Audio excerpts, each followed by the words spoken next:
Hi, this is Manasa from Dial 4 College. Private medical colleges ஓட cut off videos பார்த்துட்டு இருக்கோம். இந்த வீடியோல 2009ல எஸ்டாப்ளிஷ் ஆன Karpaga Vinayaga institute of medical science இந்த காலேஜோட கவர்மெண்ட் கோட்டாக்கான ஃபைனல் கட் ஆஃப்ஸை பார்க்கலாம். Government quota 92.5% category wise final marks என்னங்கிறத பார்க்கலாம். OC 613,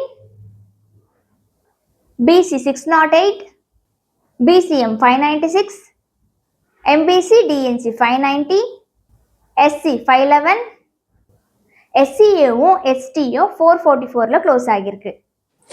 கவர்மெண்ட் கோட்டா 7.5க்கான ஃபைனல் மார்க்ஸ் என்னங்கிறத பார்க்கலாம். BC 494, MBC DNC 509, SC 458. State quota cut offs பார்த்தாச்சு. இப்போ மேனேஜ்மெண்ட் கோட்டாக்கான க்ளோசிங் கட் ஆஃப்ஸ் பார்க்கலாம். Management quota 557, NRI 138, NRI lapse 492. இதே மாதிரி அடுத்தடுத்த மெடிக்கல் காலேஜோட க்ளோசிங் கட் ஆஃப்ஸை தெரிஞ்சுக்க நம்மளோட சேனலை சப்ஸ்கிரைப் பண்ணிக்கோங்க.